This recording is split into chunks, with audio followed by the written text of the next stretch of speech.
Hello. It's been a second since I've been live again. Happy Wednesday, everyone. Hope everybody's having a fabulous Wednesday. I am coming on briefly this morning. I should be working on a million different things right now. Has anybody ever been in a situation, and I know I'm not alone with this, where you're literally like, you have a million things to do, but you're not doing anything? It's almost like you have so much to do. Good morning, Gretchen. Good morning, Gabby. Right? You have so much to do, and then you're doing nothing. Like, I'm sitting here drinking coffee, guys. Good morning. Good morning. Happy Wednesday. Winning Wednesday, right? Get real, be healed. Hi, babe. Hey, honey. Literally sitting here like, woke up with all my to-do list on my mind, a million gazillion things that I need to be doing. And it's like, what time is it? It's like 9:30 going on 10 o'clock. And I'm just sitting here like, sips coffee, right? Sips tea. Like, I don't even know where to start. Good morning. Good morning. I'm literally like, guys, we have so much we're doing and so much going on. And yeah, I did wake up happy. I'm waking up happy, guys. I'm blessed. I'm peaceful. Everything's good. But literally we have like a million things going on. We're looking for a house. We're writing books. We're launching new courses, new funnels, new sales funnels, new ads running, rebranding, new millionaire coach business launching. Like, literally we have so much going on. And it's like, whew. What's the tea today? Renugu says, what's the tea today? You're so disciplined. I'm inspired. Listen, guys, I'm sitting here like, what's the tea today? What's been on my mind? What's the conversations I've been having lately? I was talking to my assistant. She was with me straight for a couple days. We did the Millionaire Coach photo shoot on Saturday, our beta test for our Millionaire Coach photo shoot.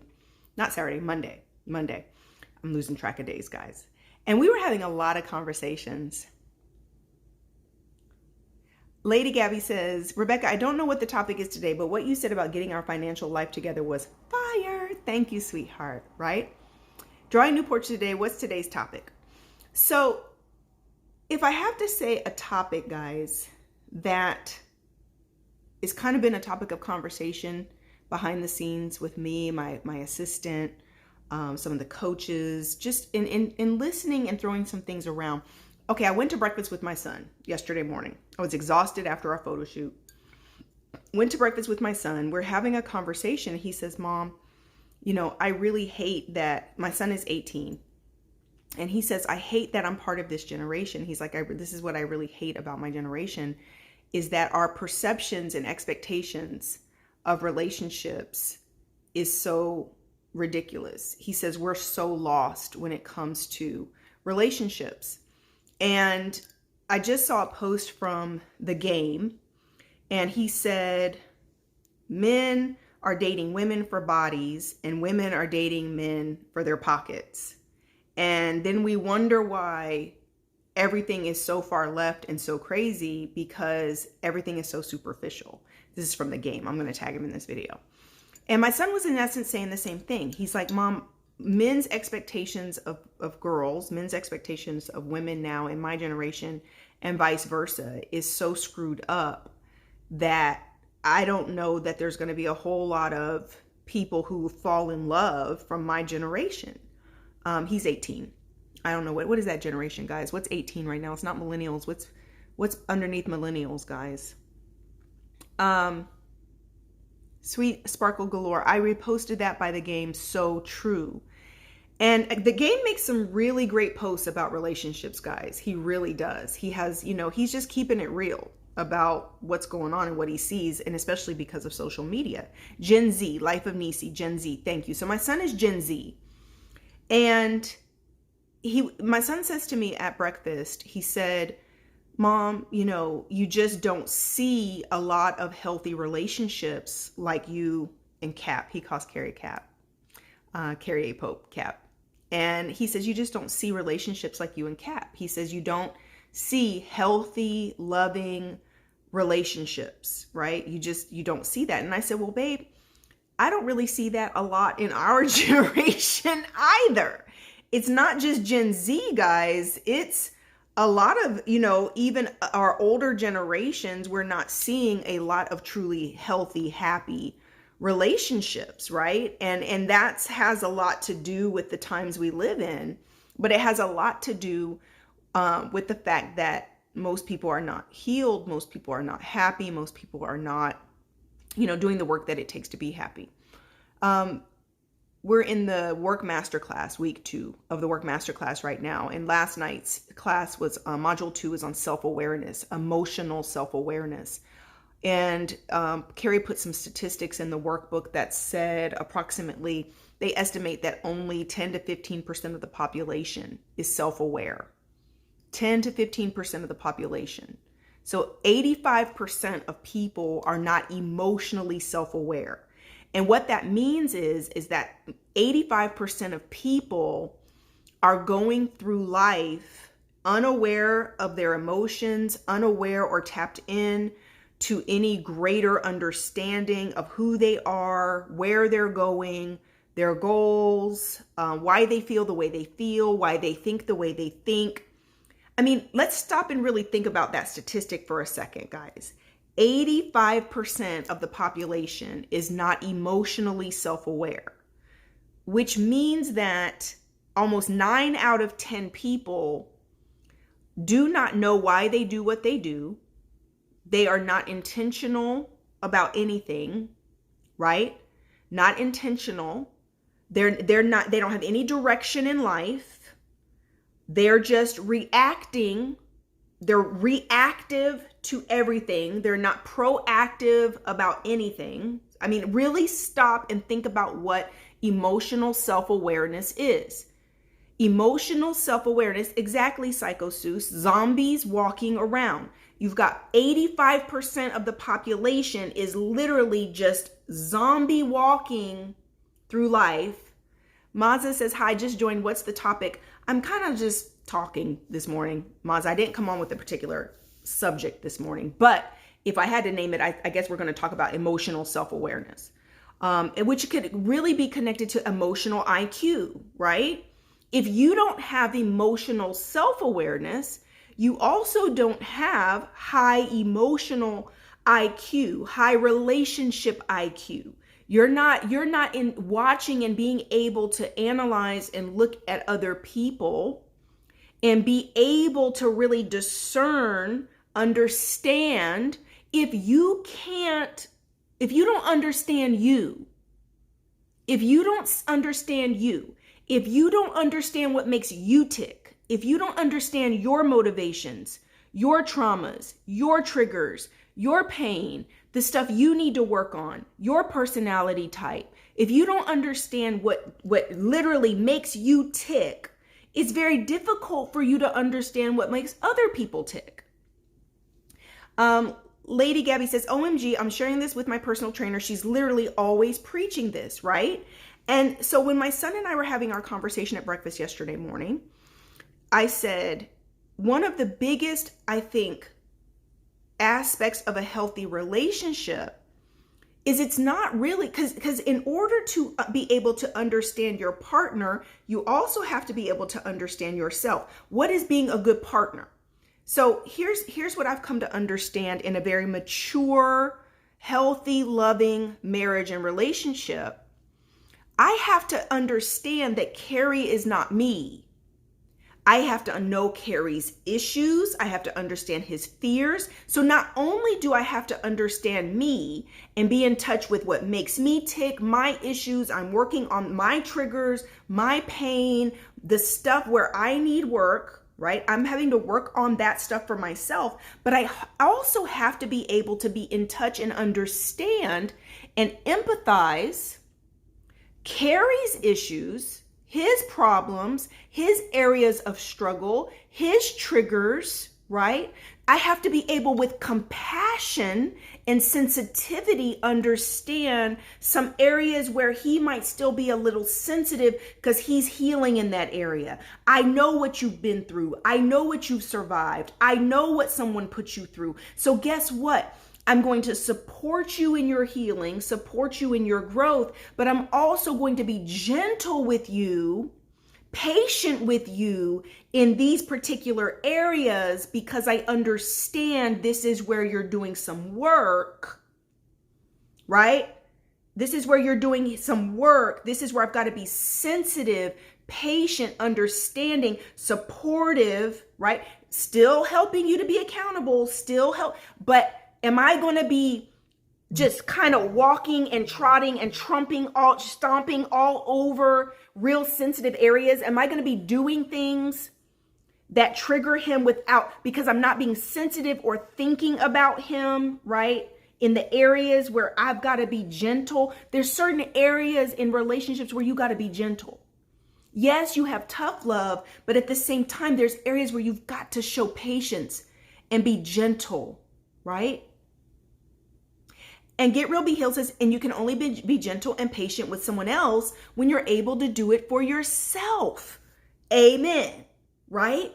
You've got to be practicing these techniques for yourself with love and kindness, patience for yourself. And then that's an extension of that to others. Right? Renugo says, when I became self-aware and decided I only wanted relationships where that awareness was reciprocated, I realized that I had to get even more comfortable with being alone because few people are like that. The article said 85%. That's what the article said. The statistic said 85% of people are not emotionally self-aware, do not have high EQ, emotional quotient, right? Instead of IQ, it's EQ, right? And so, as I was talking to my son, I said, this is why you have a therapist, right? This is why I'm trying to give him life skills. I'm trying to teach him. I'm trying to normalize certain conversations. I'm trying to normalize analysis of self. I'm trying to, with my son, I'm trying to teach him. So as he goes out in the world, he's navigating it, right? Navigating it successfully because I've helped him to develop skills, right? Skills to be able to successfully navigate not just other people, but his own emotions, his own issues, right? Mr. Smoke says, do you think it can be developed, EQ? I think so, most definitely. But it's definitely something very, very intentional, guys. It's not something passive. Right? There's a big difference between being the zombie who's just walking out through life, being reactive to everything, reactionary. You are a victim to your emotions constantly. You don't have control over your emotions. You're just reactive. And guess what? If you're someone who's reactive, there's always going to be a stimulus. There's always going to be something coming at you to stimulate you, to attack you, to trigger you, right? I mean, there's always going to be something, guys. Part of being a spiritually mature, mentally mature human being is learning to control your emotions to where everyone can't just say or do anything to you and you're triggered. That someone could say something to you that would have used to upset you, triggered you, had you tripping, and you're like, oh, wow, well, thanks for your input. Oh, wow, that's interesting. Well, it's interesting that you see it that way, right? Because you can't allow everybody and everything to be triggering you. You can't allow everybody and everything to be getting a rise out of you, right? He who angers you controls you. He who saddens you controls you.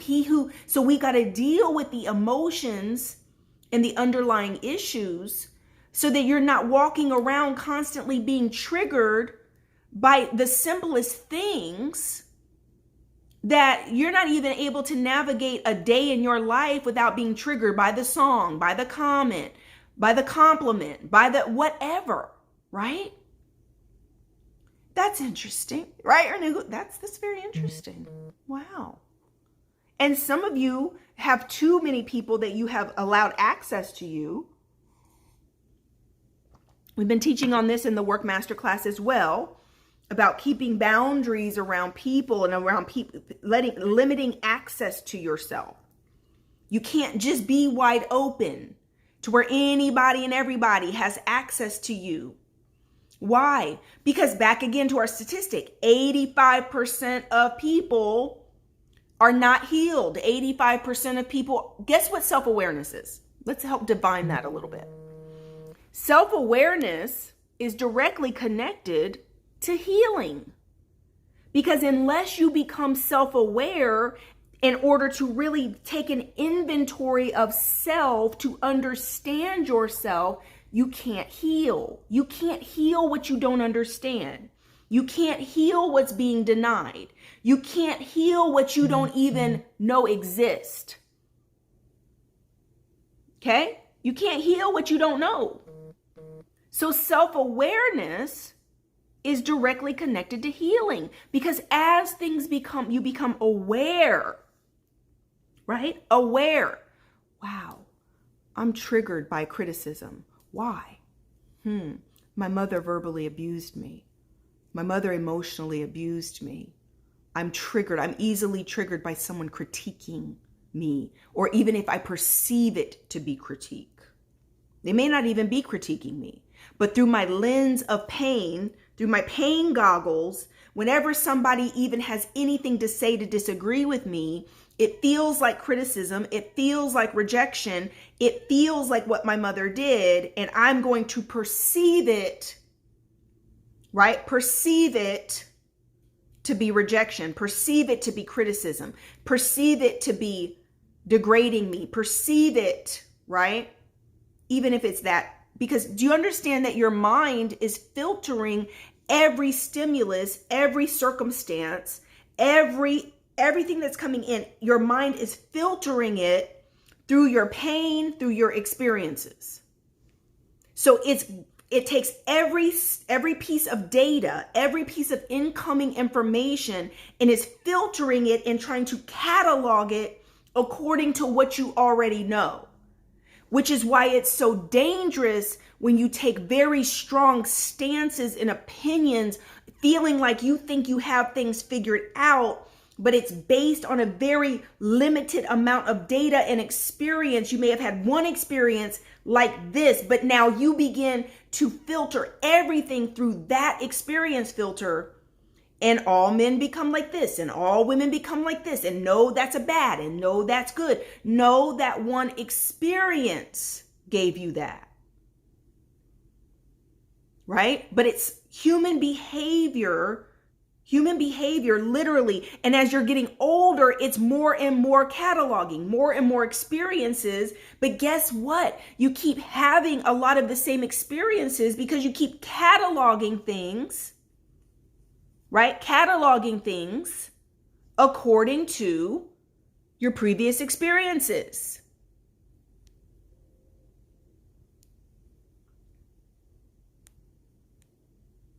Right?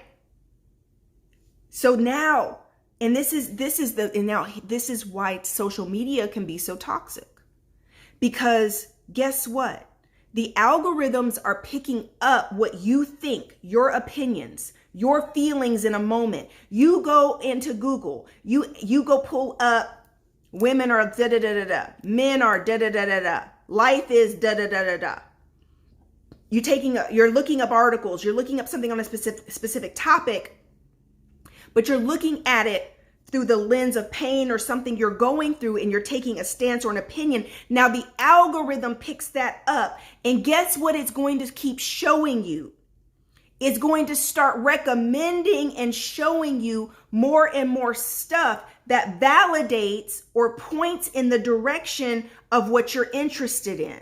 Because they're trying to keep you on these apps and on the laptop, on the phone as long as possible. So it starts showing you more and more and more content that is lined up with what you think is your truth.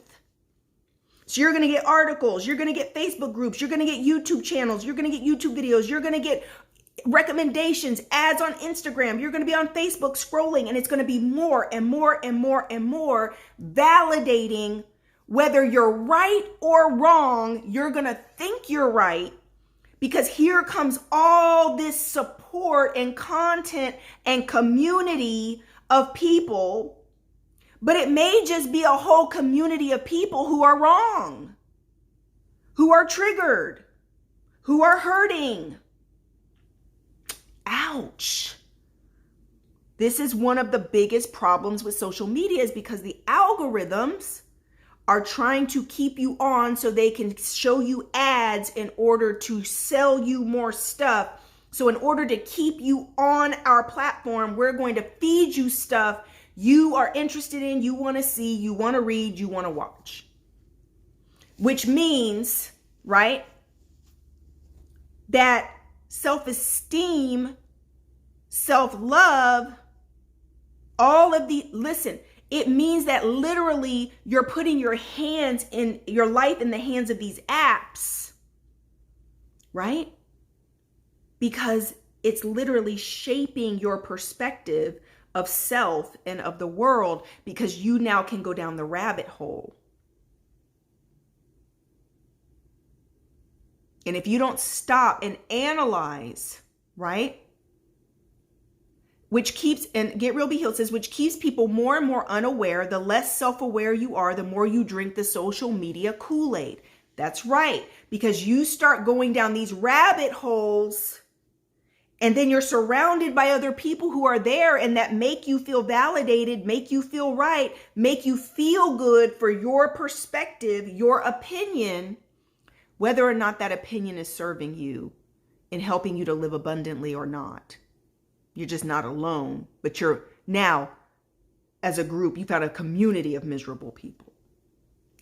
That's scary, because self-awareness is so, because at the end of the day, if 85% of people are not emotionally self-aware, guys, 85% of people are not happy. Ooh. 85% of people are deceived. 85% of people are living in la la land. 85% of people are blaming other people for all their problems. 85% of people are pointing the finger constantly at situations, people, things that they feel are out of their control. And it's always someone else's problem. It's always somebody else's fault. It's always, so 85% of men and women are constantly looking to outside sources for why things are not the way they want it to be. And Mr. Smoke says, wanting you to make them happy. Ugh, scary, right? Oh, a lot of the 85% are in the church. Get Real Be Healed. 85% includes church people too. Honey, I would bet you there's a higher demographic of people who are not self-aware in the church demographic than there is in the world. Because church is its own beast that does not teach self-awareness. The culture of church is not self-awareness. The culture of church is line up and follow this culture. This is what's right. You are all wrong. That's right. Wherever there is shame, there is blame. We read memes like it's truth, an empirically based research article, and just run with it like it is accurate. Exactly. So it's the blame game. It's the excuses, right? Cult ties, cultish. Somebody says, makes you want to be alone. Well, Kavi, you're really more alone. You already are more alone than what you realize. Because if you're back again to my points I've made in other videos, if you are doing the work and you're working on you and you're self-aware and you're not in the matrix and you're just self-aware, you'd already set you apart. Almost 9 out of 10 people are not self-aware. So you're the 1 out of 10. You're over here outside the matrix, awake, looking at everything like the world's going to hell in a handbasket. This is crazy. Can I meet another 1 out of 10? Can I meet another just person who's willing at least to own they're not perfect? who's doing the work it takes? Is there somebody out here like me who's at least just working on themselves and can be a work in progress, not acting as if they've just got it all together? Because I could deal with that. I could work with that, right? So at the end of the day, guys, one of your biggest, I think, vetting tools, a vetting tool, when you're meeting people, if you're single and you're dating, I think one of the biggest vetting tools, points you should be using is whether or not someone's working on themselves. Are you in therapy? Are you in counseling? What books are you reading? What are your issues? How are you dealing with them? Right? Lady Gabby says, I'm so thankful my pastor who has a degree in psychology teaches on this stuff. He always talks about taking off the mask that many Christians wear, pretending like it's perfect all the time. You got a good one, Lady Gabby. You got a good one, right? So literally, because if you're getting with somebody for their looks, for their pockets, whatever, do we understand all the mess that's coming along with that if they are not someone who is self-aware, emotionally self-aware and doing their work? Right? All right, so here's some life coach homework. Here's your life coach homework.